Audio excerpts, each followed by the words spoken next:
आज के इस वीडियो में दोस्तों हम इंडेक्स फंड के बारे में बात करने वाले हैं कि ये क्या होते हैं, इनमें निवेश करके आप पैसे कैसे कमाएंगे और फाइनली म्यूचुअल फंड और इंडेक्स फंड में डिफरेंस क्या होता है और किस में इन्वेस्ट करना आपके लिए अच्छा रहेगा।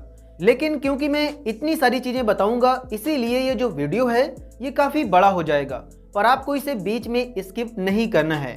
तो चलिए शुरू करते हैं।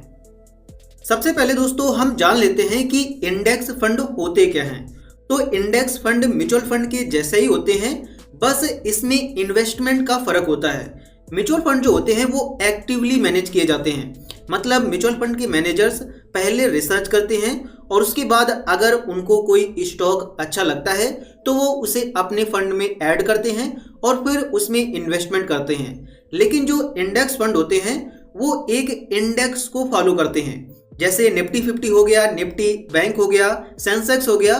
तो इन इंडेक्स को वो फॉलो करते हैं और इन इंडेक्स के अंदर जो भी स्टॉक्स होते हैं उन्हीं के अंदर अपना पैसा डालते हैं। जैसे कोई निफ्टी 50 इंडेक्स फंड है तो उसमें जितने स्टॉक्स आते हैं, मतलब निफ्टी 50 में, तो उन्हीं स्टॉक के अंदर जो इंडेक्स फंड होते हैं वो पैसा डाल देते हैं। अब जैसे अगर इनके फीचर्स की बात की जाए तो इनमें यहाँ पर सबसे पहला फीचर यही है कि इनको पैसिवली मैनेज किया जाता है, मतलब इनको एक्टिवली मैनेज नहीं किया जाता है। जो इंडेक्स फंड के अंदर स्टॉक्स होते हैं उन्हीं के अंदर पैसा डाला जाता है। इसके अलावा इनका एक्सपेंस रेशियो कम होता है क्योंकि ये ज़्यादा रिसर्च नहीं करते हैं, इसीलिए ये आपसे चार्जेस भी कम लेते हैं। इसमें डाइवर्सिफिकेशन होता है, मतलब आपका जो पैसा होता है वो कई सारे स्टॉक्स में डाला जाता है। जैसे निफ्टी 50 एक इंडेक्स हो गया तो उसके अंदर इंडिया की टॉप 50 कंपनीज आती हैं, तो आपका जो पैसा होगा वो टॉप 50 कंपनीज के अंदर डाला जाएगा। और इसीलिए इनका जो रिटर्न होता है वो स्टेबल होता है। जितना रिटर्न कोई इंडेक्स देता है उतना ही रिटर्न उसका इंडेक्स फंड देता है।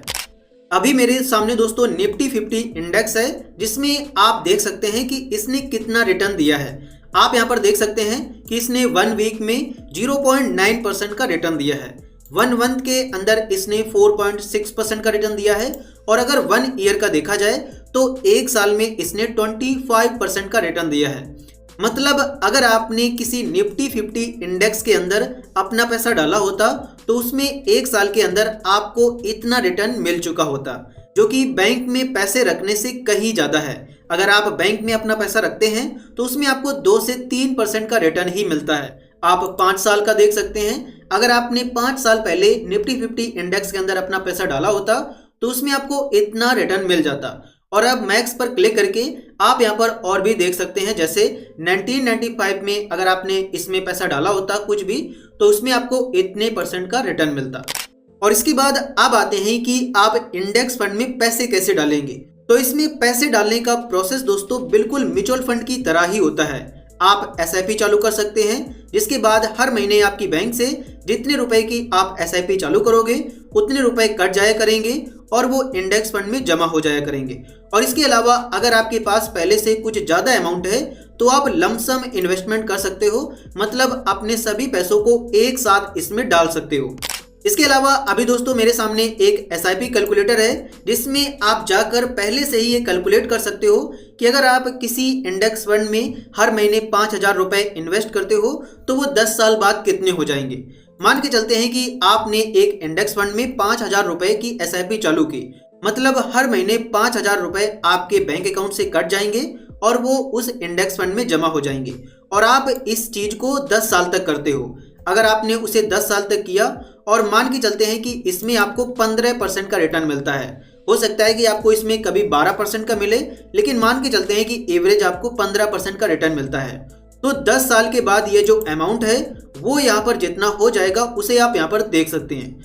अगर आपने 5,000 रुपए 10 साल तक हर महीने एक इंडेक्स फंड में डाले और वो इंडेक्स फंड 15% का रिटर्न दे रहा है तो 10 साल के बाद उनकी जो वैल्यू होगी वो लगभग 14 लाख रुपए हो जाएगी, जिसमें आप 6 लाख रुपए खुद इन्वेस्ट करेंगे और उसमें आपको 7.9 लाख रुपए का गेन मिलेगा, मतलब रिटर्न मिलेगा। लेकिन इसी जगह अगर इसका आप टाइम पीरियड बढ़ा देते हैं और इसे आप 15 साल तक इन्वेस्ट करते हैं तब आपका जो टोटल अमाउंट हो जाएगा वो 33.8 लाख हो जाएगा। और इसी जगह अगर आप 30 साल तक इसे चालू रखते हैं, मतलब 30 साल तक आप 5,000 रुपए एक इंडेक्स फंड में जमा करते रहते हैं, तब उसका जो फाइनल वैल्यू हो जाएगा 30 साल के बाद वो हो जाएगा 3.5 करोड़।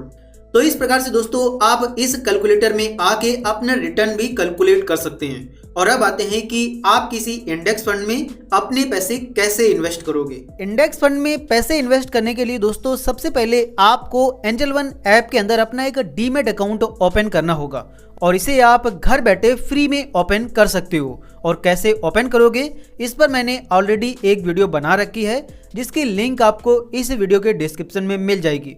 और अकाउंट ओपन करने के बाद आप अपने डीमैट अकाउंट से इसमें लॉगिन हो जाओगे। जैसे ही आप लॉगिन हो जाओगे उसके बाद आपके सामने ये ऐप कुछ इस प्रकार से ओपन होकर आ जाएगा और यहाँ पर आपको इन्वेस्टमेंट के सभी ऑप्शंस मिल जाते हैं। आप स्टॉक्स के अंदर अपना पैसा डाल सकते हैं, फ्यूचर एंड ऑप्शंस में ट्रेडिंग कर सकते हैं, म्यूचुअल फंड में अपना पैसा डाल सकते हैं। आप नीचे आएंगे तो यहाँ पर आपको और भी इन्वेस्टमेंट के ऑप्शंस दिख जाते हैं जैसे IPO, ETF, स्टॉक SIP। और इसके अलावा मैं आपको यहाँ पर दिखा दूं कि आप यहाँ पर भी देख सकते हैं कि मैंने सभी में अपना पैसा डाला हुआ है। लेकिन इंडेक्स फंड में पैसा इन्वेस्ट करने के लिए आपको यहाँ म्यूचुअल फंड के सेक्शन में आ जाना है। और जैसे ही आप यहाँ पर आ जाओ देन इसके अंदर आपको यहाँ पर इंडेक्स फंड का ऑप्शन दिख जाता है और इस पर क्लिक करके आप इंडेक्स फंड को देख सकते हैं और वहाँ पर पैसे भी इन्वेस्ट कर सकते हैं। तो आपको सिंपली इस पर क्लिक करना है। जैसे ही आप इस पर क्लिक करोगे देन आपके सामने सभी इंडेक्स फंड आ जाएंगे। आप यहाँ पर देख सकते हैं कि UTI निफ्टी 50 इंडेक्स फंड, यह एक इंडेक्स फंड है जो कि निफ्टी 50 को ट्रैक करता है। मैंने आपको यहाँ पर वीडियो में शुरुआत में दिखाया था जो कि निफ्टी 50 को ट्रैक कर रहा था। इसी प्रकार यह एक HDFC इंडेक्स फंड है जो कि BSE सेंसेक्स प्लान को ट्रैक करता है। इसी प्रकार यह एक इंडेक्स फंड है जो कि है DSP Nifty next 50 index fund, मतलब निफ्टी 50 में जो नेक्स्ट कंपनीज होंगी उनका ये इंडेक्स फंड है। इसी प्रकार आप और भी यहाँ पर इंडेक्स फंड को देख सकते हैं जैसे ये Nifty mid cap 150 index fund है, मतलब ये निफ्टी मिड कैप 150 इंडेक्स को ट्रैक करता है। और इसी प्रकार आपको यहाँ पर और भी देखने को मिल जाएंगे। और इसके अलावा आप सर्च के बटन पर क्लिक करके अगर आपको कोई यहाँ पर इंडेक्स फंड पता है तो आप उसे सर्च भी कर सकते हैं। अदरवाइज जो सबसे बेस्ट इंडेक्स फंड हैं वो आपको यहाँ पर देखने को मिल जाते हैं। साथ ही आप एक्सप्लोर म्यूचुअल फंड के सेक्शन में आकर लो कॉस्ट इंडेक्स फंड को भी देख सकते हैं। आप इस पर क्लिक करेंगे तो आपके सामने लो कॉस्ट इंडेक्स फंड आ जाएंगे जिनमें आप कम से कम पैसा डाल सकते हैं। मतलब आपको ज़रूरी नहीं है कि आपको इसमें 5 या 10 हज़ार रुपया ही डालना पड़ेगा। आपके पास कम पैसे हैं तो वो भी आप डाल सकते हैं। जैसे इसमें आप 100 रुपये डाल सकते हैं, 500 से SIP चालू कर सकते हैं और इनमें भी आप 100 रुपये से SIP चालू कर सकते हैं। तो अब आप दोस्तों जिस भी म्यूचुअल फंड में अपना पैसा डालना चाहते हो वो म्यूचुअल फंड आप सेलेक्ट कर लोगे। फॉर एग्जांपल के लिए मैं यहाँ पर निफ्टी नेक्स्ट 50 इंडेक्स फंड के अंदर अपना पैसा डालना चाहता हूँ। तो उसके लिए आपको इस पर क्लिक करना है। जैसे ही आप इस पर क्लिक करेंगे देन यहाँ पर आपको इसकी रैंकिंग देखने को मिल जाएगी कि ये इंडेक्स फंड की कैटेगरी में नंबर फर्स्ट पर आता है, मतलब ये सबसे टॉप लेवल का इंडेक्स फंड है।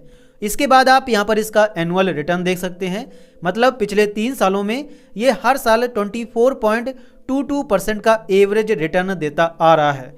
आप नीचे आकर 5 साल का ग्राफ देख सकते हैं, 1 ईयर का ग्राफ देख सकते हैं। तो इस प्रकार से आप इसे देख सकते हैं। आप देख सकते हैं कि इस इंडेक्स फंड ने पिछले 1 साल में 67.13% का रिटर्न दिया है। मतलब अगर आपने 1 साल पहले इसमें 1 लाख रुपए डाले होते तो उनकी वैल्यू आज 1,67,000 हो गई होती। इसी प्रकार आप 5 सालों का ग्राफ देख सकते हैं कि पिछले 5 सालों में हर साल इसने अगर एवरेज निकाला जाए तो कितने % का रिटर्न दिया है। नीचे आकर आप इसका NAV प्राइस देख सकते हैं, मिनिमम SIP अमाउंट देख सकते हैं। इसके अलावा आपको यहाँ पर कैलकुलेटर मिल जाता है जिसमें आप अपनी मंथली SIP या फिर वन टाइम इन्वेस्टमेंट को कैलकुलेट कर सकते हैं, जो कि मैंने आपको शुरुआत में बता दिया था। और यहाँ पर आप इस फंड को किसी दूसरे फंड से कंपेयर कर सकते हैं। जैसे यह एक फंड है और यह भी एक निफ्टी 50 का इंडेक्स फंड है, तो आप अगर इनका कंपैरिजन करना चाहते हैं तो कर सकते हैं। आपको इस पर क्लिक करना है। जैसे इसकी रैंक इतनी है, इसकी रैंक 2nd नंबर पर आता है। इसने पिछले 3 सालों में हर साल कितना रिटर्न दिया है वो आप देख सकते हैं। आप नीचे आकर यहाँ पर मिनिमम इन्वेस्टमेंट अमाउंट देख सकते हैं। जैसे इसमें आपको मिनिमम 100 रुपये की SIP चालू करनी होगी और इसमें 500 रुपये की। अगर आपको इसमें लमसम अमाउंट इन्वेस्ट करना है तो आपको एक बार में 100 या इससे ज़्यादा रुपए डालने होंगे। इसी प्रकार इसमें इसका यहाँ पर लिमिट दी गई है। नीचे आकर आप इन्वेस्टर्स को देख सकते हैं कि इस इंडेक्स फंड में कितने लोगों ने इन्वेस्ट किया हुआ है और इसमें कितने लोगों ने इन्वेस्ट किया हुआ है। आप यहाँ पर फंड साइज देख सकते हैं। यह जो फंड है, इसका जो फंड साइज है, मतलब ये जितने रुपए मैनेज करता है वो है 5,283 करोड़। लेकिन वहीं पर यह जो फंड है ये 16,924 करोड़ रुपए मैनेज करता है। ये कब इस्टेब्लिश हुआ था ये अभी आप यहाँ पर देख सकते हैं। फंड बेसिक्स पर आकर इनकी आप और भी डिटेल्स देख सकते हैं, जैसे इसका एक्सपेंस रेशियो कितना है, इसका कितना है। नीचे आकर आप इनकी रेटिंग देख सकते हैं। जैसे इस फंड को जो रेटिंग मिली है वो आप यहाँ पर देख सकते हैं कि क्रिसिल के द्वारा 3 स्टार की रेटिंग मिली है और वैल्यू रिसर्च के द्वारा 1 स्टार की। लेकिन वहीं पर इस फंड को क्रिसिल के द्वारा 4 स्टार की मिली है और वैल्यू रिसर्च के द्वारा 3 स्टार की। आप नीचे आकर इनके टॉप 5 सेक्टर देख सकते हैं कि किस सेक्टर में किस इंडेक्स फंड में कितना पैसा डाला है। इस फंड ने 13% फाइनेंस में डाला है, 9.8% एरोस्पेस एंड डिफेंस में पैसा डाला हुआ है और इसके अलावा 9.65% रिटेलिंग में। लेकिन वहीं पर अगर आप इसे देखेंगे तो यहाँ पर आप देख सकते हैं कि इसने लगभग 29.5% जो अपना पैसा है वो बैंक्स में डाला हुआ है। इसके अलावा इसने 12.03% पैसा IT सॉफ्टवेयर में डाला हुआ है। तो आप इनकी होल्डिंग पैटर्न देख सकते हैं। नीचे आकर आप इनके होल्डिंग स्टॉक्स देख सकते हैं। जैसे भारत इलेक्ट्रॉनिक्स में इसने 5.26% पैसा डाला हुआ है, ट्रेंट कंपनी में इसने 5% डाला हुआ है, हिंदुस्तान एरोनॉटिक्स लिमिटेड में इसने 4.62% पैसा डाला हुआ है। आप इसका भी देख सकते हैं कि इसने 11.5% पैसा अपना HDFC बैंक में डाल रखा है, 9.7% रिलायंस इंडस्ट्रीज में, ICICI बैंक में। तो आप इनका होल्डिंग पैटर्न भी देख सकते हैं। आप कंपैरिजन में देख सकते हैं कि इस फंड को ज़्यादा लोगों ने पसंद किया है और इसे कम, और इसका रीज़न यही है कि ये जो फंड है ये ज़्यादा रिटर्न आपको देता है, इसीलिए इसमें थोड़ा रिस्क होता है। लेकिन अगर आप रिस्क लेकर इन्वेस्टमेंट करेंगे तो उसमें आपको रिटर्न भी ज़्यादा मिलेगा, लेकिन हो सकता है कि कभी कभी उसमें आपको कुछ घाटा भी हो जाए। लेकिन अगर आप ज़्यादा टाइम पीरियड के लिए इन्वेस्ट करेंगे तो आपको मुनाफा ही होगा। लेकिन वहीं पर यह जो है ये स्टेबल है और इसमें आप ट्रस्ट कर सकते हैं, मतलब आपको इसमें ज़्यादा चिंता की बात नहीं है। आपको यहाँ पर कम रिटर्न मिलेगा, लेकिन जो आपका पैसा है वो इस फंड से ज़्यादा सिक्योर है। लेकिन अगर आप रिस्क लेकर काम करोगे तो आपको रिटर्न अच्छा मिलेगा इसमें भी। तो मैं दोस्तों इस फंड में अपना पैसा डालना चाहता हूं, तो इसके लिए आपको इन्वेस्ट पर क्लिक करना है। जैसे ही आप इस पर क्लिक करोगे आपके सामने ये फिर से डिटेल्स में आ जाएगा और यहाँ पर आप इसकी और भी सारी चीज़ें देख सकते हैं। जैसे इसमें लॉक इन पीरियड नहीं है, मतलब अगर आप एक बार इसमें पैसा डाल देते हो तब आप उसे जब भी निकालना चाहो निकाल सकते हो। इसके अलावा इसमें जो आपसे टैक्स वगैरह लिया जाएगा, मतलब जो आपको बेनिफिट होगा उसमें कितने % टैक्स लिया जाएगा, वो सारी चीज़ें आपको यहाँ पर देख जाएंगी। अगर आपको कोई चीज़ समझ में नहीं आती है, जैसे NAV समझ में नहीं आ रही है, टैक्स नहीं समझ में आ रहा है, एग्जिट लोड नहीं समझ में आ रहा है, तो आप इनके ये वीडियोस देख सकते हैं जिसमें ये आपको बता देंगे कि टैक्स क्या होता है, एग्जिट लोड क्या होता है, तो आप इनको समझ सकते हैं। नीचे आकर आप इसका फंड मैनेजर देख सकते हैं कि इस फंड को किसके द्वारा मैनेज किया जा रहा है। अब अगर आप इसमें इन्वेस्ट करना चाहते हैं तो आपको इन्वेस्ट नाउ पर क्लिक करना है। आपके सामने दोनों ऑप्शंस आ जाएंगे। आप वन टाइम इन्वेस्टमेंट करना चाहते हैं तो आप इस पर क्लिक करेंगे और यहाँ पर आप जितने रुपए की इन्वेस्टमेंट करना चाहते हैं वो रुपए डाल देंगे। अगर आप SIP चालू करना चाहते हैं तो आप इस पर क्लिक करेंगे और जितने रुपए की आप SIP चालू करना चाहते हैं वो अमाउंट यहाँ पर डाल देंगे। इसके अलावा यहाँ पर आपको मंथली SIP डेट देखने को मिल जाती है। आप इस पर क्लिक करके आप अपनी डेट चूज कर सकते हैं कि किस महीने की किस डेट को आपकी बैंक से पैसे कटें। फॉर एग्जांपल आपने यहाँ पर 24 तारीख को सेलेक्ट किया है तो आपको यहाँ पर फर्स्ट इंस्टॉलमेंट आपको आज ही करनी होगी, लेकिन आपकी जो नेक्स्ट इंस्टॉलमेंट होगी वो नेक्स्ट महीने की 24 तारीख को आएगी। तो ये सारी चीज़ें आप यहाँ पर देख सकते हैं। आपको कंफर्म पर क्लिक करना है, देन ये सेट हो जाएगा। इसके बाद आपके सामने यहाँ पर पेमेंट मेथड आ जाएंगे। आपको इस पर क्लिक करना है और आप जिस प्रकार से इसकी पेमेंट करना चाहते हैं कर सकते हैं। आपको यहाँ पर UPI, net banking, debit card, credit card सभी ऑप्शंस मिल जाएंगे। मैंने इसमें पहले से ही पेमेंट कर रखी है, इसीलिए मेरे सामने ऑटोमेटिक यहाँ पर ऑटो पे पर सेलेक्ट करने का ऑप्शन आ गया, क्योंकि मैंने इसमें जो पहले SIP चालू की हुई हैं उनको पहले से ही ऑटो पे पर सेलेक्ट कर रखा है। मैं इसमें 100 रुपये की SIP को चालू करना चाहता हूं, तो मैं यहां पर इस पर क्लिक करके नेट बैंकिंग से ये पेमेंट करना चाहता हूं। आप चाहें तो UPI से भी कर सकते हैं, आप फ़ोन पे, गूगल पे किसी से भी पेमेंट कर सकते हैं। आपको पे के बटन पर क्लिक करना है उसके बाद आप यहाँ पर अपनी बैंक का यूजर आईडी और पासवर्ड डालेंगे और लॉगिन के बटन पर क्लिक करेंगे। जैसे ही आप लॉगिन के बटन पर क्लिक करोगे उसके बाद आपके सामने ये पेज आ जाएगा। यहाँ पर आप अपना अकाउंट चूज करेंगे, नीचे आएंगे और कंफर्म पर क्लिक करेंगे। आपके सामने फिर से ये पेज आ जाएगा, आपको नीचे आना है और यहाँ पर आपको दिख जाएगा कि आपके मोबाइल नंबर पर एक हाई सिक्योरिटी पासवर्ड भेजा गया है। तो वो पासवर्ड आप यहाँ पर डालेंगे और कंफर्म पर क्लिक करेंगे। जैसे ही आप कंफर्म के बटन पर क्लिक करोगे देन ये जो पेमेंट है वो कंप्लीट हो जाएगी। आपको यहाँ पर कुछ सेकंड का वेट करना है और आपके सामने ऑटोमेटिक यहाँ पर लिखकर आ जाएगा कि आपका जो ऑर्डर है वो प्लेस हो गया है। आप यहाँ पर देख सकते हैं कि हमारा जो ऑर्डर है वो सक्सेसफुली प्लेस हो गया है। मतलब जो फर्स्ट इंस्टॉलमेंट थी इस SIP में 100 रुपए की वो हमने कर दी है। जिसका जो ऑर्डर प्लेस हुआ है वो 6 जुलाई को हुआ है। इसके बाद 8 जुलाई को इसको एक्सचेंज के द्वारा प्रोसेस किया जाएगा और 9 जुलाई को ये मेरे पोर्टफोलियो में दिखने लगेगा। मतलब जो भी मैंने यहाँ पर इन्वेस्टमेंट की है वो 9 जुलाई को मेरे पोर्टफोलियो में दिखाई देने लगेगी। लेकिन आपने यहाँ पर जो ऑर्डर प्लेस किया है वो सिर्फ आपने पहला इंस्टॉलमेंट का प्लेस किया है, मतलब आपने पहली इंस्टॉलमेंट को जमा किया है। लेकिन फ्यूचर में आपकी जो भी SIP आए, मतलब नेक्स्ट मंथ आपकी बैंक से ये 100 रुपये कट कर इसमें जमा हो जाएं, इसके लिए आपको अपनी इस SIP को ऑटो पे पर सेट करना होता है और उसके बाद ऑटोमेटिक आपकी बैंक से पैसे कट जाते हैं और वो यहाँ पर जमा हो जाते हैं। आप यहाँ पर देख सकते हैं कि हमारी इस SIP में जो ऑटो पे है वो इनेबल है। मतलब मैंने अपनी इस SIP में ऑटो पे सेट कर दिया है और ये ऑटोमेटिक हो गया है, क्योंकि मैंने इसके भी पहले एक SIP चालू की थी जिसमें मैंने पहले से ही ऑटो पे सेट कर दिया था और वही ऑटो पे इसमें भी इनेबल हो गया है, जिसके चलते इसके भी जो 100 रुपये हैं वो हर महीने मेरी बैंक से कट जाया करेंगे। लेकिन जब आप पहली बार कोई SIP चालू करते हो इसमें, तो उसमें आपको ऑटो पे को सेट करना होता है।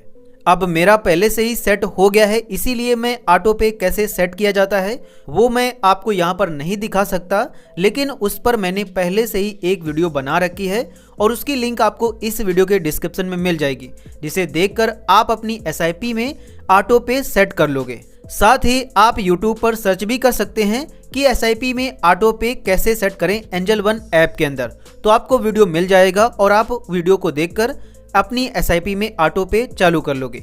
आपको यहाँ गो टू ऑर्डर पर क्लिक करना है, देन आपको इन प्रोग्रेस में आपका ऑर्डर देखने को मिल जाएगा। मैंने ये ऑर्डर अभी लगाया है, 3 दिनों के बाद इसमें मुझे अलॉटमेंट मिल जाएगा। मतलब यहाँ पर आप देख सकते हैं कि आज जो डेट है वो 6 तारीख है, लेकिन 8 तारीख तक मुझे इसमें NAV मिल जाएंगे और उसके बाद ये जो पैसे हैं वो मुझे यहाँ पर पोर्टफोलियो में दिखाई देने लगेंगे। और जो भी आपने SIP चालू की होगी वो आप SIP के सेक्शन में आएंगे तो यहाँ पर भी आपको दिख जाएगी। मेरी SIP में ऑटो पे इनेबल है, इसीलिए यहाँ पर ऑटो पे इनेबल लिखा हुआ है। लेकिन अगर आपके वाले में नहीं इनेबल हुआ होगा तो आपके सामने यहाँ पर ऑटो पे इनेबल नहीं लिखा हुआ होगा। तो इस प्रकार से दोस्तों आप किसी भी इंडेक्स फंड में अपना पैसा इन्वेस्ट कर सकते हैं, जिसका मैंने आपको पूरा कंप्लीट प्रोसेस बता दिया है। आई होप कि आपको ये वीडियो काफ़ी पसंद आया होगा। अगर पसंद आया हो तो प्लीज़ आप इस वीडियो को लाइक एंड चैनल को सब्सक्राइब जरूर कर देना, क्योंकि ऐसे वीडियोस बनाने में बहुत ही मेहनत लगती है। साथ ही अगर आपके मन में कोई क्वेश्चन हो तो आप उसे हमसे कमेंट सेक्शन में पूछ सकते हैं। तो चलिए मिलते हैं अगली वीडियो में।